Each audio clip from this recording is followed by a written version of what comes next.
Okay, so we're here doing a full system replacement at this customer's house. Their Lennox compressor in this condenser went bad. And Lennox compressors are typically pretty expensive. This one was just out of warranty.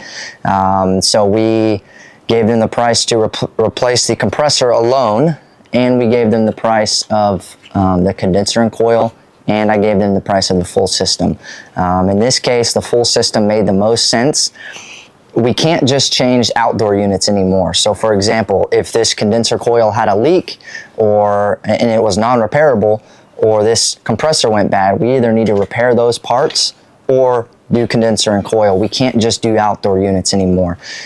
Starting this year, they switched refrigerants. So now all new equipment manufactured is R454B, not 410A like this is. So with that said, a lot of customers end up unfortunately having to spend more money because we can't just replace this outdoor unit.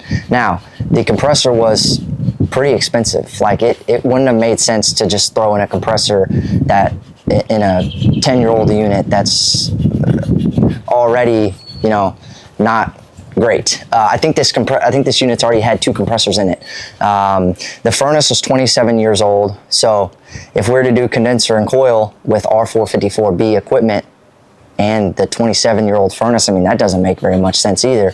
So they elected to do the full system replacement rather than just a compressor. That's what I told them. I was like, look, if you're gonna do anything, just do a compressor or a full system. I wouldn't even recommend a condenser and coil due to the fact that the furnace is 27 years old. It's already past its lifespan.